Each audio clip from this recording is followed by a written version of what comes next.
दोस्तों, अगर आपको ये कहानी पसंद आई तो इसे लाइक करें, शेयर करें और कमेंट करके बताएं कि कहानी में आपको सबसे अच्छा क्या लगा। कविता मेरठ शहर की रहने वाली एक आत्मनिर्भर लड़की थी। उसे अपनी जॉब लाइफ से बहुत प्यार था। ऐसे ही समय बीतता है और समय के साथ उसकी शादी एक अनुज नाम के लड़के से हो जाती है और वो अपने ससुराल आकर वहाँ की जिम्मेदारियों में व्यस्त हो जाती है। कुछ ही दिन बाद वो अपनी सास के कमरे में जाती है, जहाँ उसकी सास गायत्री और ननद पूजा आपस में बात कर रही होती है और वो कहती है, माँ जी, मुझे आपसे कुछ कहना था। हाँ बोलो बहू, तुम्हें क्या कहना है? माँ जी, आप तो जानती ही हैं कि मैं शादी से पहले जॉब करती थी। अगर आप कहें तो मैं फिर से अपनी जॉब स्टार्ट करना चाहती हूँ। क्या आप शादी के बाद जॉब करना चाहती हैं? क्यों पूजा, तुम ऐसा क्यों बोल रही हो? आज के टाइम में तो बहुत सारी ऐसी औरतें हैं जो शादी के बाद भी जॉब करती हैं। करती होंगी भाभी, लेकिन हमारे घर में नहीं करती। लेकिन माँ जी ने शादी से पहले कहा था कि उन्हें मेरी नौकरी करने से कोई प्रॉब्लम नहीं है। बताइए ना माँ जी। क्या बताऊँ, तुम दोनों अपनी चबड़ चबड़ बंद करो तभी तो मैं कुछ बोलूँ। माफ करिए माँ जी। बोल दो माँ इनको, हमारे घर की बहुओं को जॉब करने की कोई परमिशन नहीं है। चुप कर तू, मुझे मत सिखा क्या कहना है। ठीक है बहू, तू अपनी नौकरी कर सकती है, लेकिन तेरी नौकरी की वजह से मेरे घर में अगर कोई कलेश हुआ या तूने अपनी नौकरी के चक्कर में अपनी किसी जिम्मेदारी से मुंह मोड़ा तो उसी दिन घर बैठ जाइयो। ठीक है माँ जी, मुझे मंजूर है। कविता इतना कहकर कमरे से बाहर चली जाती है और साथ ही पूजा भी गुस्सा होकर अपने कमरे में चली जाती है और सोचने लगती है, मैं भी देखती हूँ ये अपनी सारी जिम्मेदारियों के साथ जॉब कैसे करती हैं। ये बाहर जाकर जॉब करे और मैं घर की नौकरानी बनूं। पागल समझाए क्या? पूजा अपने कमरे में बैठी ये सब सोच ही रही होती है कि तभी उसका भाई अनुज ऑफिस से घर आता है और अपनी बीवी कविता को आवाज देता है, जिसे सुनकर पूजा कविता से पहले अपने भाई के पास आकर कविता की नौकरी पर जाने की बात बता देती है, जिस पर अनुज बोलता है, इसमें प्रॉब्लम ही क्या है? अच्छा है वो शादी से पहले भी जॉब करती ही थी। भाई लेकिन फिर घर का काम कौन करेगा? अब वो जॉब पे चली जाएंगी, वो चाहे कितना भी मैनेज करने की कोशिश करे लेकिन नहीं कर पाएंगी। उसके लिए तू है ना, वैसे भी घर में रहकर का कर मोटी हो गई है, इसी बहाने थोड़ी पतली हो जाएगी। भाई मेरा मजाक बना रहे हो? अरे तेरी नाक तो गुस्से से लाल हो गई। गुस्सा मत कर, मैं तो बस तुझे चिढ़ा रहा था। अगले दिन कविता जल्दी उठकर घर का सारा काम खत्म करके नाश्ता रेडी करके ऑफिस के लिए निकल जाती है। ऐसे ही कुछ दिन बीतते हैं। कविता अपने ऑफिस और घर की सारी जिम्मेदारियों को बहुत अच्छे से निभा रही थी, जो कि पूजा को बिल्कुल भी अच्छी नहीं लग रही थी। एक दिन पूजा अपनी भाभी के ऑफिस जाने के बाद किचन को पूरी तरह से फैलाकर नाश्ते को छिपा देती है और अपने भाई और माँ को जोर से आवाज देकर बुलाती है। क्या हुआ मोटी, गला क्यों फाड़ रही है? नाश्ता दे जल्दी, लेट हो रहा है मुझे। जो हालत किचन की है, आपको एक गिलास पानी न मिले, नाश्ता तो दूर की बात है। ऐसा क्या हो गया किचन में? देखूं तो जरा मैं भी। गायत्री और अनुज जैसे ही किचन में जाकर उसकी बिगड़ी हालत को देखते हैं, दोनों गुस्से से लाल होकर बाहर चले आते हैं और तभी गायत्री बोलती है, हाय हाय सत्यानाश हो, क्या हाल कर रखा है घर का। अरे ये घर का किचन कम और कूड़ेदान ज्यादा लग रहा है। आज बहू नींद में काम करके गई है क्या? और कर लो। बहू बहू बहुत अच्छी है ना आपकी बहू, बहुत अच्छे से सारे काम कर लेती है। उसी की वजह से देखो भाई को खाली पेट ऑफिस जाना पड़ेगा। मेरा पेट तो वैसे भी सुबह सुबह ये ड्रामा देखकर ही भर गया है। चलता हूँ। आने दो इसे आज घर, इसको तो मैं बताती हूँ। किसी भी चीज को हाथ नहीं लगाएगी, यहाँ आकर इसकी सफाई करेगी पहले। गायत्री गुस्से में जाकर हॉल में बैठ जाती है और अपनी बहू कविता का इंतजार करने लगती है। कुछ समय बाद शाम को जब कविता ऑफिस से घर आती है तो गायत्री उसे रोककर बोलती है, बहू तू आज सारे काम नींद में करके गई थी क्या? पूरा किचन फैला हुआ था, नाश्ता बना नहीं था, तू करके क्या गई थी? माँ जी, मैं तो सारा काम करके और नाश्ता बना कर गई थी। अच्छा, मैं झूठ बोल रही हूँ? बहू मैंने तुझे पहले ही कहा था कि अगर मेरे घर में तेरी नौकरी की वजह से कोई भी कलेश हुआ तो तेरी नौकरी का आखिरी दिन होगा वो। आज तेरी वजह से मेरा बेटा भूखा ऑफिस चला गया। अब तू नौकरी नहीं करेगी, सिर्फ अपना घर देखेगी। नहीं माँ जी, ये सच नहीं है, आप गलत समझ रही हैं। ऐसा मत कहिए। मुझे जो कहना था कह दिया, बस आज से घर का सारा काम तू करेगी और पूजा भी तेरी कोई मदद नहीं करेगी। गायत्री बिना कुछ जाने समझे कविता को ऑफिस जाने के लिए मना कर देती है। कविता अपनी सास की बात सुनकर रोते हुए किचन में चली जाती है और सारा काम खत्म करके अपने कमरे में उदास बैठी होती है। तभी अनुज ऑफिस से घर आता है और कमरे में कविता को बैठा देखकर कुछ भी नहीं बोलता।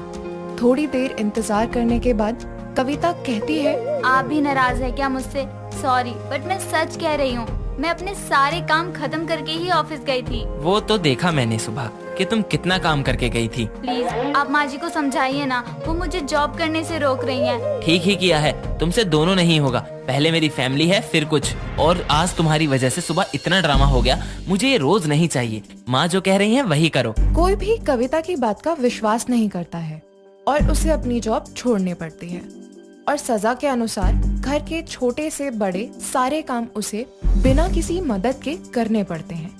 कुछ दिन ऐसे ही बीत जाते हैं। एक रोज कविता घर की सफाई कर रही होती है। तभी उसकी सास गायत्री उससे कहती है, मैं बाहर जा रही हूँ, अगर माली अपने पैसे लेने आए तो उसे पैसे दे दियो, अब इसमें कोई गलती मत करियो। जी माँ जी। गायत्री के जाने के बाद कविता फिर से अपने कामों में लग जाती है।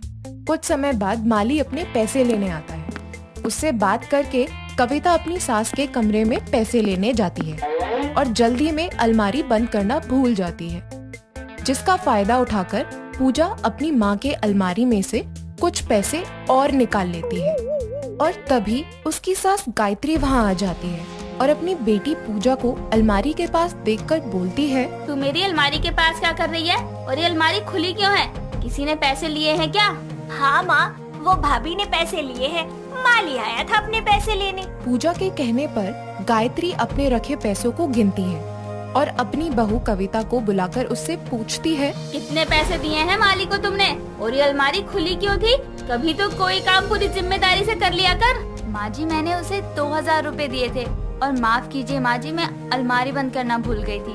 अलमारी बंद करने के साथ साथ तूने अपनी पढ़ाई लिखाई भी भुला दी क्या? क्योंकि तूने 2 नहीं 4000 दिए हैं उस माली को। हे भगवान, मैंने तुझे नौकरी नहीं करने दी तो तू हमें बर्बाद करेगी क्या ऐसे पैसे दान करके? ये जिम्मेदारी के लायक भी नहीं है। आज से सारे पैसे का लेन देन पूजा करेगी, तू बस घर के काम कर लियो। माँ जी, मैं सच कह रही हूँ, मैंने कोई गलती नहीं की। आज तो लॉटरी लग गई। भाभी की ये सजा तो मेरे लिए मजे की बात हो गई। पूजा रोज कोई ना कोई बखेड़ा करके अपनी भाभी को सजा दिलाती और उस पर खुद मजे करती। ऐसे कुछ समय और बीत जाता है। तभी एक रोज शाम के समय पूजा अपने रूम में बैठकर अपनी सहेली नेहा से कॉल पर बात करते हुए अपनी की हुई सारी हरकतों के बारे में बड़े मजे से बता रही होती है, जिसे कमरे से बाहर खड़ा उसका भाई अनुज सुन रहा होता है। कॉल काटने के बाद जैसे ही पूजा पीछे मुड़ती है तो अपने भाई को खड़ा देखकर घबरा जाती है। तभी उसका भाई गुस्से में उसका हाथ पकड़कर अपनी बीवी और माँ के पास लाकर उन्हें सारी बात बताता है, जिसे सुनकर उसकी माँ पूजा को बहुत खरी खोटी सुनाती है और उसके बाद सभी कविता से उसकी बात पर विश्वास न करने के लिए माफी मांगते हुए उसे दोबारा से नौकरी करने की इजाजत दे देते हैं। महाराष्ट्र के मुंबई में रहने वाली जलेबी बाई 7वीं फेल थी। ज्यादा पढ़ी लिखी ना होने के कारण उसके पास कोई नौकरी नहीं थी, जिस कारण एक दिन वो काम की तलाश में घर से निकलती है और खुद से बोलती है, गणपति बप्पा, बस तू किसी माफिक मेरे को छोटी मोटी नौकरी दिला देना। अब मैं ठहरी 7वीं फेल, कोई मेरे को काम नहीं देता है, लेकिन आज मेरी नौकरी पक्की हो गई ना तो आई शपथ 1 किलो नहीं, मैं तेरे को 2.5 किलो मोदक चढ़ाएगी। ठीक है पप्पा, अब मैं जा रही लिए। इतना बोलकर मुंबई की रहने वाली जलेबी बाई काम की तलाश में निकल पड़ती है और वो जा ही रही होती है कि तभी उसकी टक्कर बाबू राव नाम के एक लड़के से होती है और वो गुस्से में बोल पड़ता है, एक किसकी बेवरी मुलगी है रे? ए पोपट, एड़ा है क्या? एक तो मेरे से टकराया, अब ज्यादा नहीं बोल। इस तरह दोनों में बहस हो जाती है और बाबू राव की नजर जैसे ही जलेबी बाई पर पड़ती है तो वो उसके खूबसूरत चेहरे में खो सा जाता है। और फिर क्या था, जलेबी बाई ये देखकर बोल पड़ती है, ए हलकट, क्या घूर रहा है? कभी लड़की नहीं देखी क्या? चल हट, मला जाऊ दे। इस तरह जलेबी बाई उसे 4 बातें सुनाकर वहाँ से चली जाती है और बाबू राव भी उसके ख्यालों के साथ ही ऑफिस चला जाता है, जहाँ पर वो जलेबी बाई को देखकर चौंक जाता है और उसे देखकर जलेबी बाई भड़कते हुए बोलती है, क्या रे झिंगुर, तू इधर फिर से टपक पड़ा। लगता है तेरे को शराफत की बोली समझ नहीं आती। अरे मेरे को माफ कर दे मेरी माँ, मैं तेरे पीछे नहीं आया, मैं इधर ही काम करता है। अच्छा ठीक है, तू माफी मांग रहा है तो मैं तेरे को माफ कर देती है। वैसे मेरा नाम जलेबी बाई है, और तेरा? मेरा नाम बाबू राव है। वैसे तू काय को आई है इधर? अरे काम के वास्ते। इस तरह दोनों बातें करने लगते हैं। तभी ऑफिस का मेन हेड अभय कैबिन में आता है और जलेबी बाई को कैबिन में बुलाता है, जहाँ जलेबी बाई बोलती है, सलाम साहब, मैं काम के वास्ते आई है। क्या नाम है तुम्हारा और कितनी पढ़ी लिखी हो तुम? सब मुझसे पूछे कि तू कौन देश से आई, नाम जलेबी बाई। अरे गाना नहीं गाना, नाम बताओ अपना। बताया तो साहब, मेरा नाम जलेबी बाई, मैं 7वीं फेल है। अरे तुम 7वीं फेल हो तो तुम्हें किस बेस पे काम चाहिए? साहब कोई भी काम चलेगा, मैं साफ सफाई बहुत अच्छी करती है, पूरे फर्श को एकदम शीशे की तरह चमका देगी। ठीक है, बाहर बाबू राव है, वो आपको काम समझा देगा। थैंक यू साहब। आखिरकार जलेबी बाई को काम मिल ही जाता है और बाबू राव उसे काम समझा देता है। दोनों एक दूसरे से बातें करते हैं, जहाँ जलेबी बाई बोलती है, बराबर समझ गई मैं काम सारा।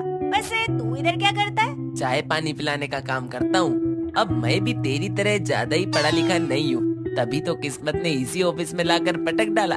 चल कोई नहीं, चल मैं जा रही है, कल मिलते हैं। इतना बोलकर वो अपने घर की तरफ चली जाती है, जहाँ वो गणेश जी की प्रतिमा के सामने मोदक लेकर खड़ी होती है और बोलती है, थैंक यू पापा, आज तेरी दया से ना मेरी नौकरी लग गई।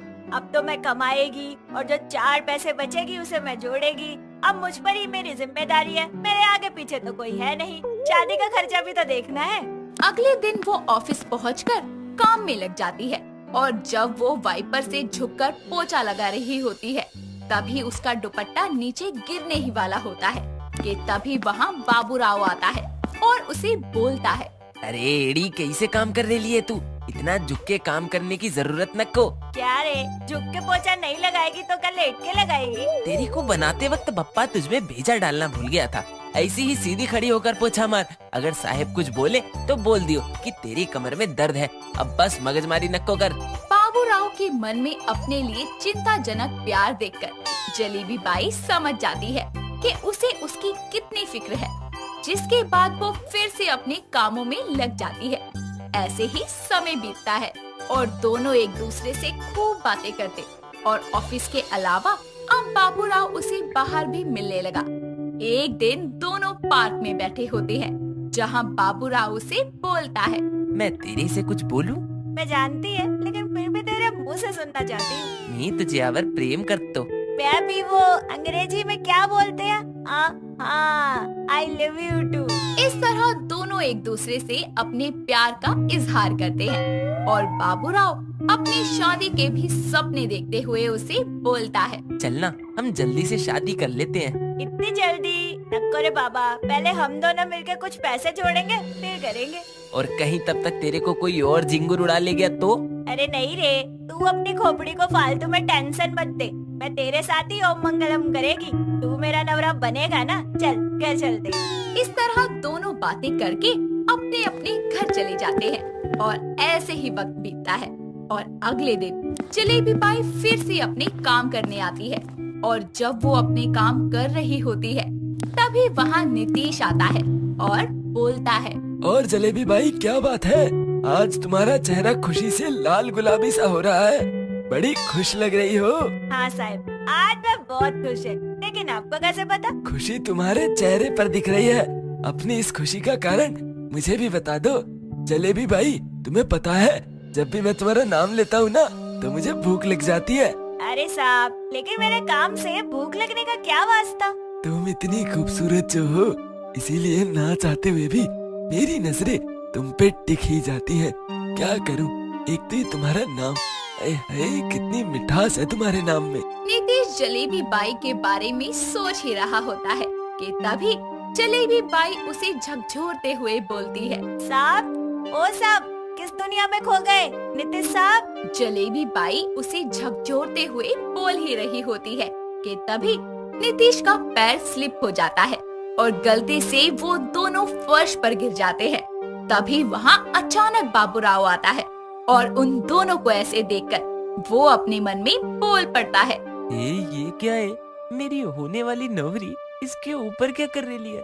ए देवा, ये सब देखने से पहले मेरे को उठा क्यों नहीं लिया रे? ये हलकट को मैं आज छोड़ेगा नहीं रे। दोनों को इस तरह से देखकर वो आग बबूला हो जाता है और उनके पास आकर बोलता है। बहुत खूब। क्या रे, तू सांप के ऊपर क्या कर रही है? और सांप, तुम क्या देख रहे हो?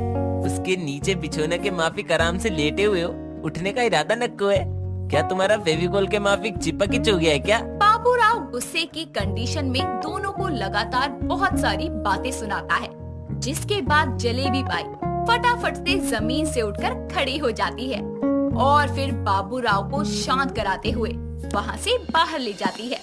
जिसके बाद जब वो दोनों अकेले होते हैं, तब जलेबी बोलती है। क्या रे, मैं तेरे को बोली थी ना कि तू अपने मगज के घोड़ों को ज्यादा मत दौड़ाया कर। अरे जानबूझ के थोड़ी ना फिसली थी सांप पर, तू एकदम से भड़क रहा है मेरे ऊपर। वाह, तू सही और वो सांप सही, एक मैं ही तो गलत हूँ। देख, मैं तेरे को किसी के साथ देखकर बर्दाश्त नहीं कर सकता, समझी?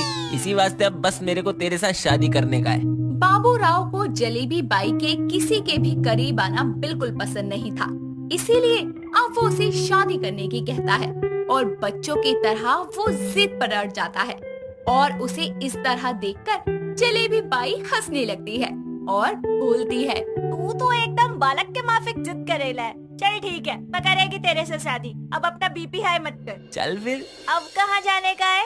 अरे शादी की शॉपिंग वास्ते। ए बप्पा, अबे चिरकुट, थोड़ी देर में हम घर तो जाएंगे ही ना।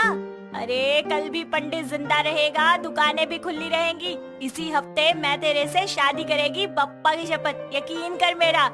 ए बप्पा, इससे मगजमारी करने से तो अच्छा है मैं जल्दी से इससे शादी रचा लेगी। लोग सही कहते हैं, प्यार बड़ी कुत्ती चीज है। इस तरह थोड़ी ही देर में दोनों ऑफिस से निकल जाते हैं, जिसके बाद बाबूराव जलेबी बाई को ले जाकर शॉपिंग करवाता है और 2 दिन बाद ही उनकी शादी की तैयारियां होने लगती है। जलेबी बाई अपनी शादी का कार्ड लेकर ऑफिस आती है, जहां वो बोलती है। अबे सर, ये लीजिए मेरी शादी का कार्ड, आना जरूर। हाँ, और हाँ साहब, मैं ना अगले महीने से काम पर नहीं आएगी। ठीक है, मैं चलती है। जलेबी बाई ऑफिस के पूरे स्टाफ को अपनी शादी का कार्ड देकर चली जाती है और अगले ही दिन वो मराठी शादी के जोड़े में दुल्हन बनकर बाबूराव से शादी करती है। सभी मेहमान खाना और मिठाइयाँ खाते हैं, जहाँ नीतीश बोलता है। क्या जलेबी भाई, तुम्हारी शादी में सारी मिठाइयाँ हैं, बस जलेबी को छोड़कर। अरे साहब, अब तो मैं बाबूराव की हो गई ना, जो है वही खाओ। अब तो जलेबी बाबूराव की है बस। उसकी बातें सुनकर सभी हंसने लगते हैं और इस तरह ये कहानी यहाँ खत्म होती है। दोस्तों, अगर आपको ये कहानी पसंद आई तो इसे लाइक करें, शेयर करें और कमेंट करके बताएं कि कहानी में आपको सबसे अच्छा क्या लगा।